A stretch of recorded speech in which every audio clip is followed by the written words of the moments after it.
hati kita. Kita yang mengontrolnya, kita yang mengendalikannya secara penuh. Kita tidak mempersilahkan raja yang baru lahir itu mengendalikan kita. Maka kitalah raja-raja kecil itu. Sama seperti Herodes tadi.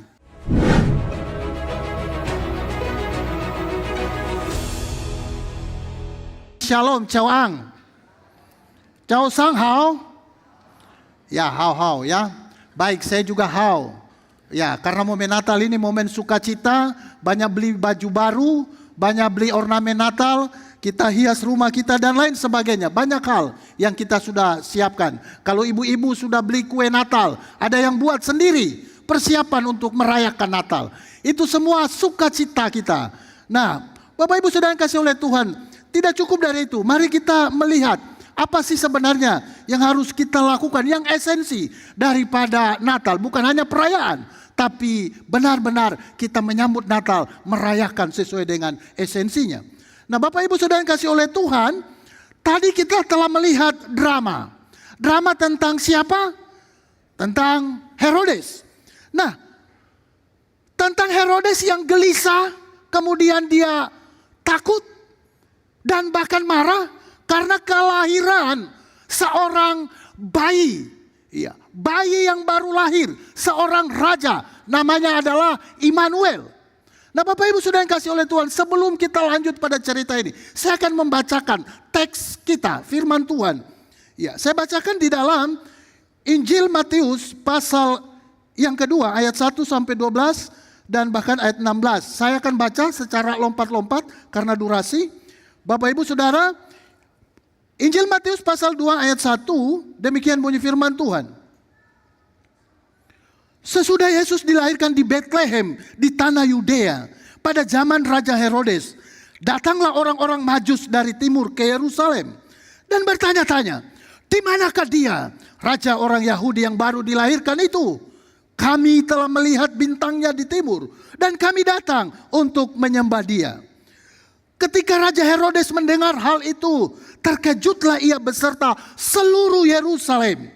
Maka dikumpulkannyalah semua imam kepala dan ahli Taurat bangsa Yahudi. Lalu dimintanya keterangan dari mereka di mana Mesias akan dilahirkan. Bapak Ibu, saya lompat ayat 7.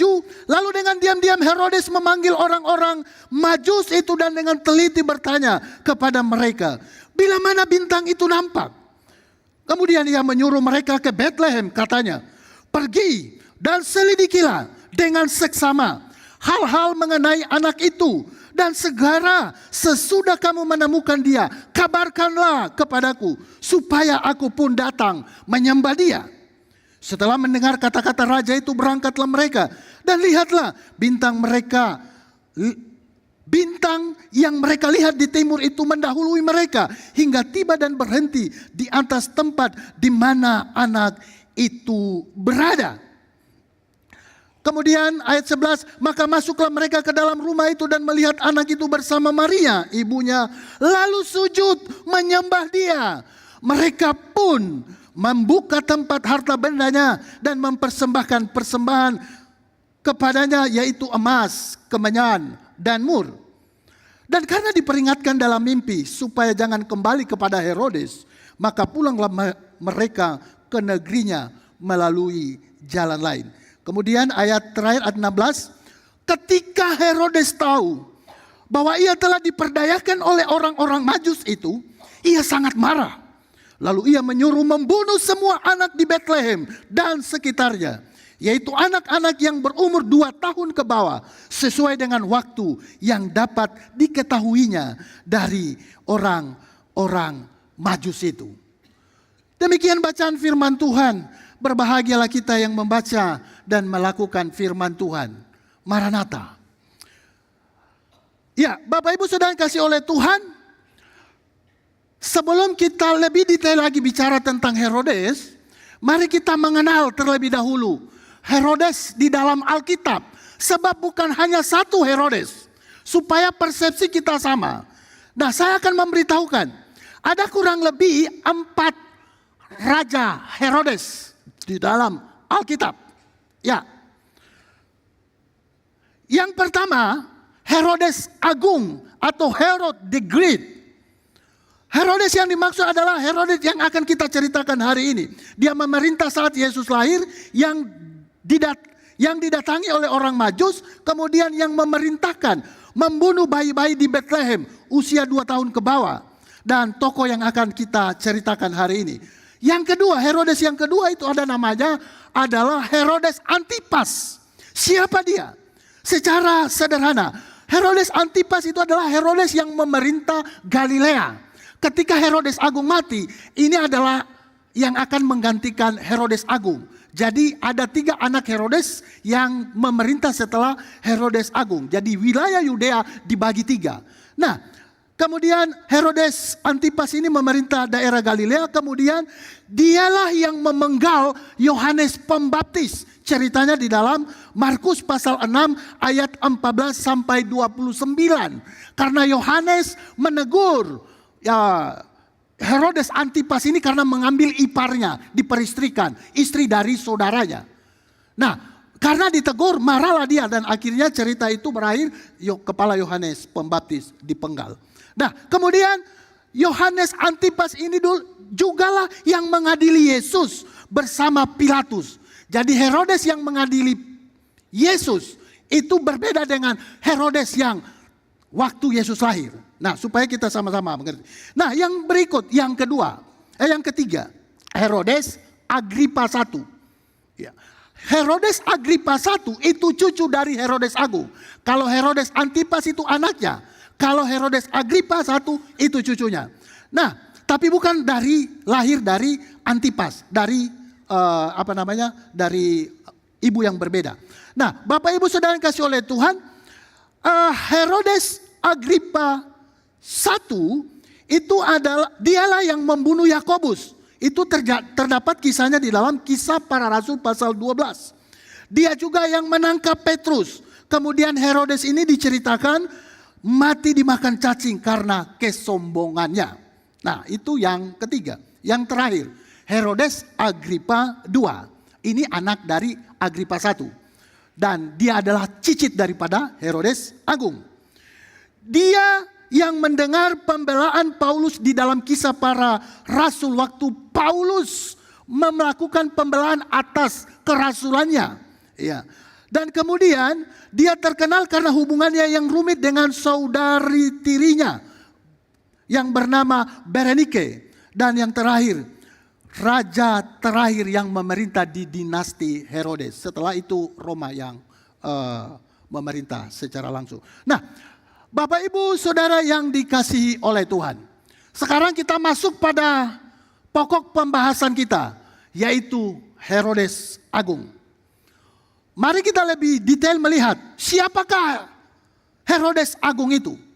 Bapak Ibu, selain cerita teks Alkitab yang kita baca hari ini yang menceritakan tentang Herodes Agung, sejarawan Yahudi abad pertama bernama Yosefus, ya, Flavius Yosefus, itu menceritakan bahwa Herodes Agung ini memerintah di tahun 37 sebelum Masehi sampai pada tahun 4 sebelum Masehi. Dia sebagai penguasa Yudea yang ditunjuk oleh kekaisaran Romawi. Kenapa dia ditunjuk? Karena bapaknya Herodes Agung namanya Antipater. Antipater itu memiliki kedekatan dengan pemerintah Romawi. Ada hubungan harmonis, ada hubungan yang baik. Maka karena hubungan yang baik ini, nepotisme ya, hubungan yang baik ini, maka anaknya Herodes Agung itu ditunjuk menjadi Raja Yudea. Raja Yudea, raja untuk orang-orang Yahudi. Makanya dikasih nama Raja Herodes itu raja orang Yahudi. Nah, Bapak Ibu Saudara, tetapi Herodes ini punya persoalan. Dia adalah raja yang menakutkan dan sekaligus paranoid.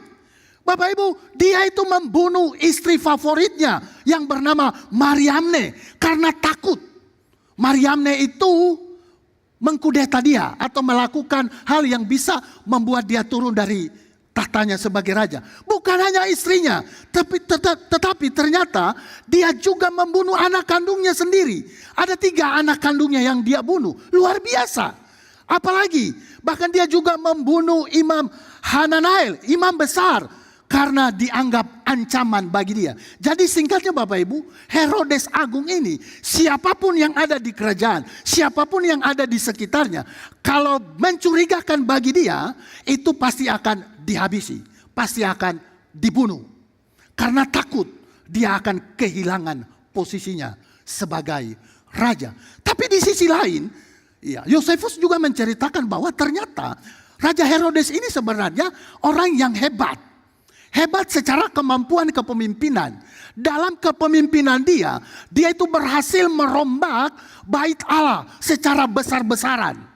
Ya, sehingga bait Allah pada masa ini itu sebagai salah satu daripada keajaiban dunia. Karena dia merombaknya luar biasa. Kemudian dia juga membangun kota. Dia memperbaiki irigasi. Betul-betul secara kepemimpinan dia luar biasa. Tetapi secara karakter dia bermasalah.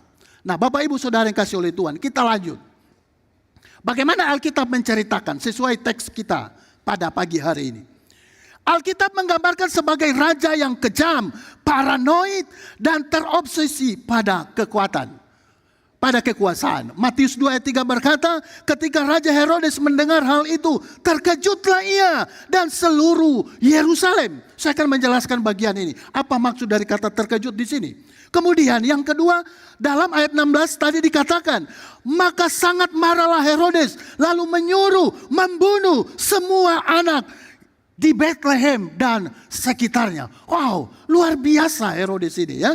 Nah Bapak Ibu Saudara yang kasih oleh Tuhan, ini bukan hanya kisah sejarah, tapi sebenarnya Bapak Ibu ini bicara tentang kisah atau hati manusia yang gelisah ketika Raja yang agung atau Raja Yesus Kristus yang akan datang memerintah hati manusia. Bapak Ibu Saudara yang kasih oleh Tuhan, yang pertama kita belajar dari kisah ini, hati manusia cenderung mempertahankan kendali hidup. Teksnya tadi ayat 3, jadi ketika Raja Herodes mendengar cerita bahwa ada raja orang Yahudi yang baru lahir, ya, Raja Herodes terkejut. Bukan hanya dia secara pribadi sebagai raja, tetapi Alkitab mencatat bahwa seluruh Yerusalem terkejut. Bapak Ibu Saudara yang kasih oleh Tuhan, apa arti kata terkejut? Ya, makna kata terkejut itu berasal dari kata Yunani yang berarti, yang dari kata Yunani yaitu taraso. Artinya apa? Kacau, kacau balau. Dia terguncang, dia tidak stabil. Jadi betul-betul gelisah, dia kacau hatinya, perasaannya. Ya, kenapa? Ada raja orang Yahudi yang baru lahir. Karena dia adalah raja orang Yahudi pada waktu itu. Wow, ada saingan muncul. Nah Bapak Ibu Saudara yang kasih oleh Tuhan, untuk menceritakan ini, saya mengajak kita, mari kita kembali ke zaman yang lampau. Saya bacakan satu ayat di dalam Mazmur 132 ayat 11. Mazmur 132 ayat 11 berkata, Tuhan telah menyatakan sumpah setia kepada Daud. Ia tidak akan memungkirinya. Seorang anak kandung akan kududukan di atas tahtamu. Nah Bapak Ibu Saudara yang kasih oleh Tuhan, mengapa menggelisahkan? Kenapa? Karena di dalam perspektif orang Yahudi, bahwa yang akan menjadi raja orang Yahudi itu adalah dari keturunan Daud. Iya. Kenapa? Karena banyak nubuatan, ini salah satu nubuatannya, bahwa raja orang Yahudi itu dari keturunan Daud yang akan memerintah. Nah Bapak Ibu, dalam konteks dekat, sebenarnya nubuatan ini sudah digenapi ketika Salomo, anak Raja Daud, menjadi raja. Tetapi dalam konteks jauh, bicara tentang Mesias, itu akan digenapi waktu Yesus lahir. Nah Bapak Ibu kembali. Jadi dalam perspektif mereka, orang Yahudi yang dipimpin oleh Raja Herodes itu, mereka tahunya raja kami itu adalah dari keturunan Daud. Tetapi kenapa sekarang raja itu adalah keturunan Edom? Jadi Herodes itu bukan orang Yahudi asli. Herodes itu dari keturunan Edom. siapa bangsa Edom? Bangsa Edom itu cikal bakalnya lahir dari keturunan Esau. Ya, Esau anak Ishak, ya, Esau dan Yakub. Nah, Esau itu beranak cucu lalu membentuk sebuah bangsa, suku bangsa namanya bangsa Edom. Nah, itu sukunya dia. Kemudian mama dari orang Herodes itu adalah dari bangsa Arab. Nah, jadi dia itu bukan asli orang Yahudi. Maka orang Yahudi dalam pemikiran ini bukan raja kami. Kemudian di dalam dia menjalankan pemerintahannya, Herodes itu melakukannya dengan tangan besi, ya, dengan dengan kejam, dengan keji, dia membunuh siapapun. Lalu kemudian di dalam perspektif Herodes, dia tahu, makanya dia panggil ahli Taurat, ya, orang Yahudi itu. Di manakah raja yang baru lahir itu? Jadi dia sudah tahu, oh ini raja orang Yahudi yang sesungguhnya. Maka sekaligus itu menjadi ancaman bagi dia. Wow, ini ada raja orang Yahudi yang baru yang akan menggantikan saya. Nah, dia itu sangat memegang erat kekuasaannya. Dia sangat mencintai kekuasaannya. Oleh karena itu menjadi ancaman. Nah, Bapak Ibu, kembali kepada perspektif orang Yahudi. Jadi orang Yahudi taunya adalah raja yang akan lahir itu adalah orang Yahudi dari keturunan Daud. Sedangkan pada fakta dan realitanya yang ada sekarang adalah bukan orang Yahudi. Maka itu menjadi gelisah. Jadi ketika berita itu datang, menggelisahkan Yerusalem. Kenapa?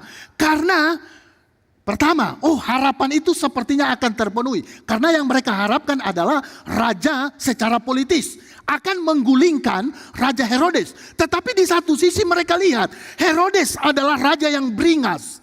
Maka wow, ini ada raja sudah datang, maka pasti akan terjadi pertempuran yang hebat, yang luar biasa.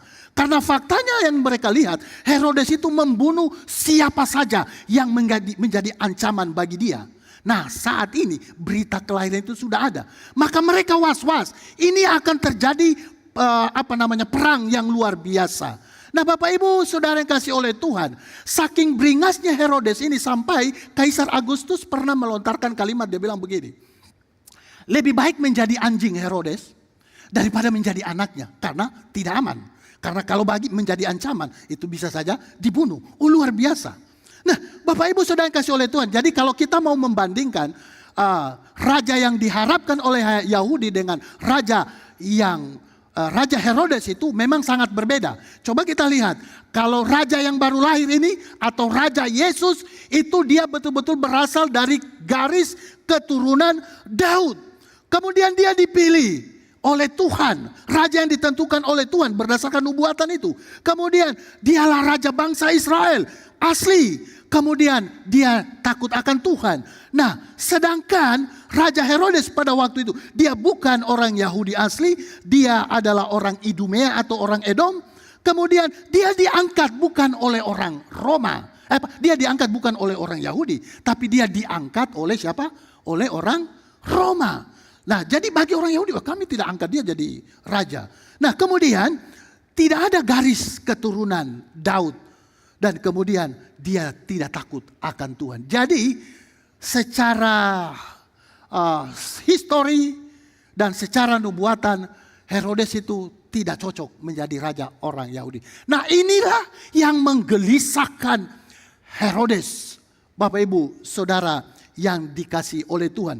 Itulah sebabnya Herodes takut kehilangan kekuasaan. Karena dia tahu orang Yahudi juga takut akan terjadi konflik yang besar. Jadi kedatangan Mesias sama dengan mengancam posisi raja boneka yang dipilih oleh orang Romawi.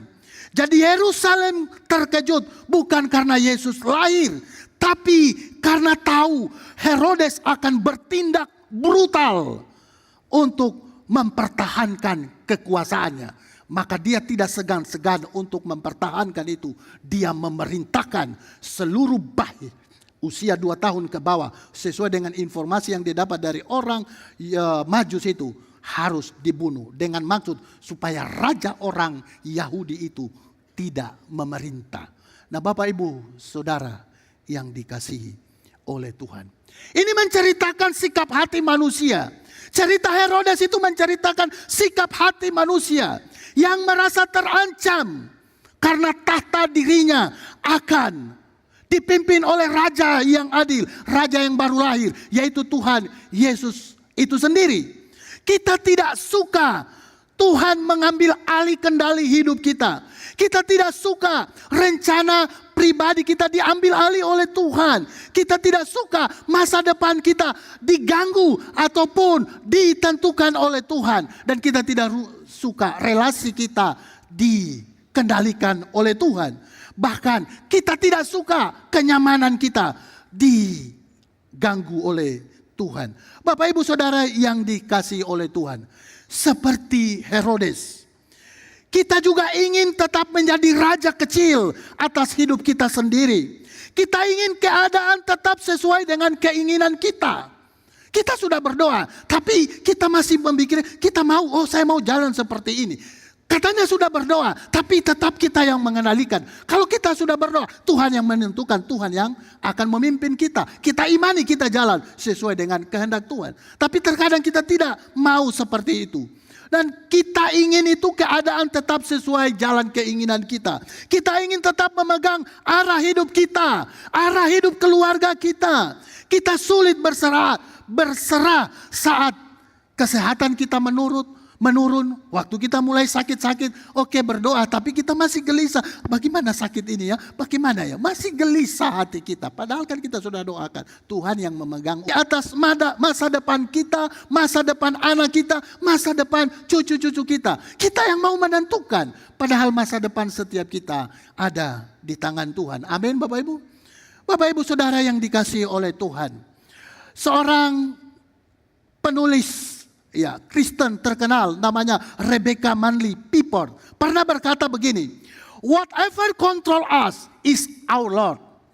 Apapun yang mengendalikan kita, itulah Tuhan kita. Jadi Bapak Ibu Saudara yang kasih oleh Tuhan, kalau hati kita yang mengontrolnya, kita yang mengendalikannya secara penuh, kita tidak mempersilahkan raja yang baru lahir itu mengendalikan kita, maka kitalah raja-raja kecil itu, sama seperti Herodes tadi. Nah Bapak Ibu Saudara yang dikasihi oleh Tuhan, ini sama ceritanya tentang seorang bapak yang punya anak sudah dewasa, yang sering menyetir kemana-mana dengan keluarga, tapi suatu waktu anaknya itu meminta, Pak, biar aku yang nyetir. Tapi bapak ini bukan hanya bicara tentang setir, bukan hanya bicara tentang seorang sopir, tapi setir ini bicara harga diri dia, bicara tentang kebiasaan dia yang sudah dia lakukan, dan bicara tentang rasa aman dia. Dia tidak percaya anaknya, padahal anaknya sudah dewasa, sudah bisa mengemudi dengan baik.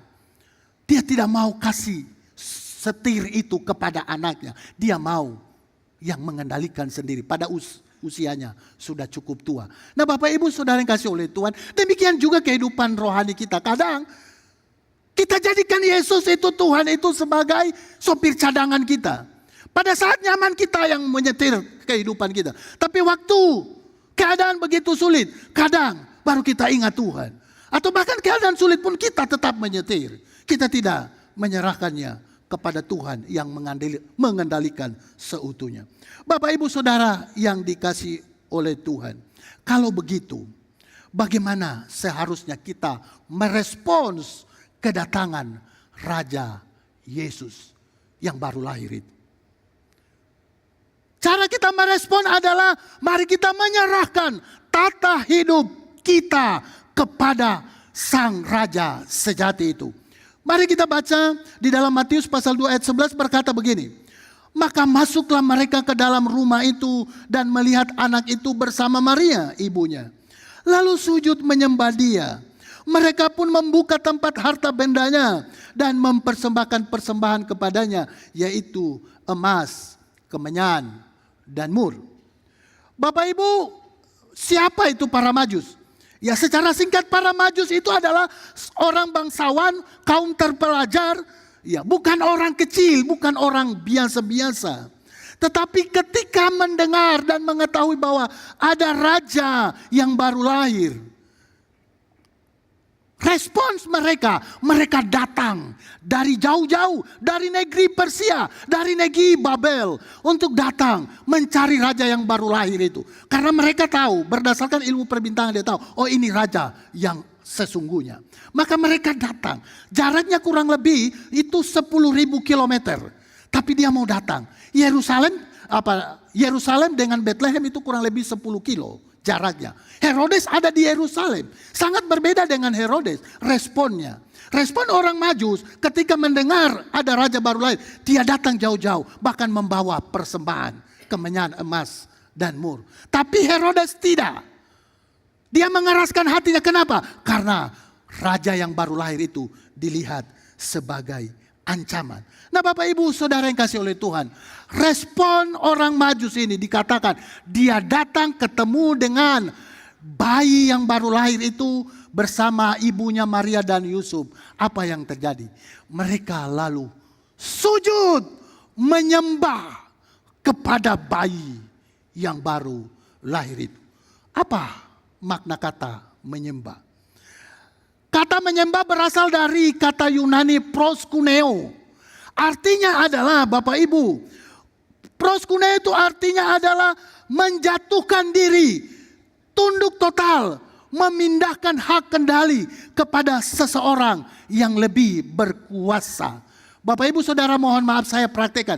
Kata proskuneo itu menjatuhkan diri. Dia tunduk berlutut di hadapan bayi itu. Kurang lebih seperti ini sikap tubuhnya. Kenapa? Karena dia tahu bayi ini adalah raja yang agung. Raja yang sesungguhnya. Raja kehidupan. Raja yang akan memimpin kehidupan ke depan. Bapak Ibu Saudara yang dikasihi oleh Tuhan. Apa arti kata menyembah bagi kita saat ini? Bagi kita saat ini menyembah berarti membiarkan firman mengatur keputusan kita. Firman Tuhan yang kita baca setiap hari.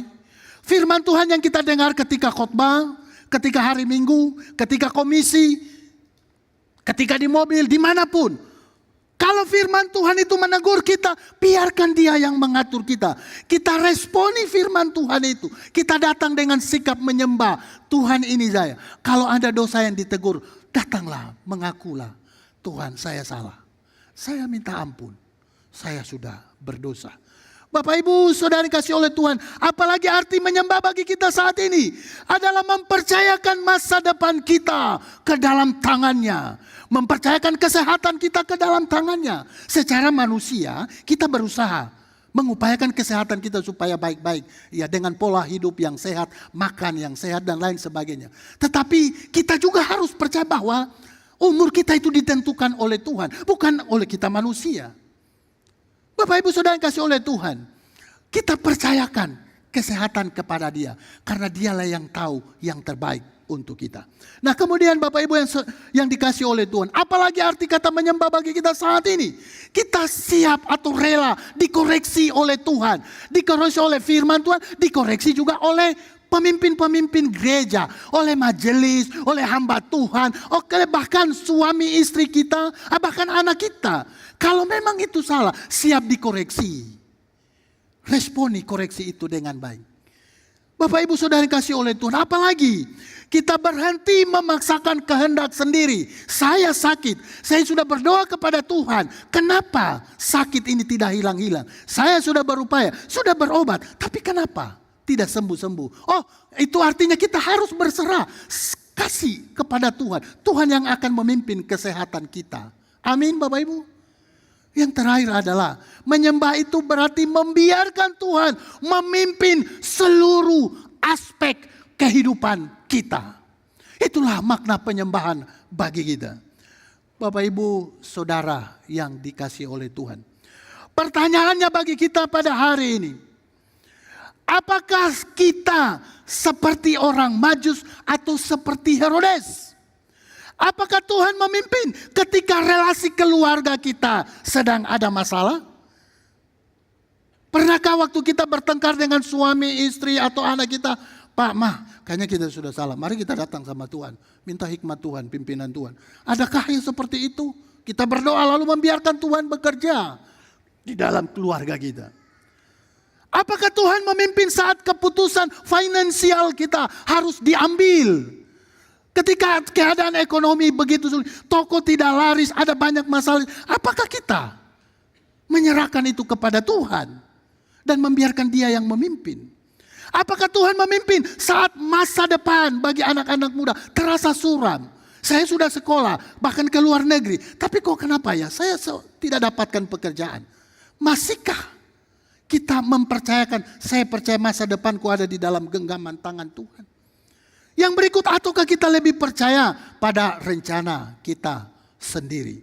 Bapak Ibu Saudara yang dikasihi oleh Tuhan.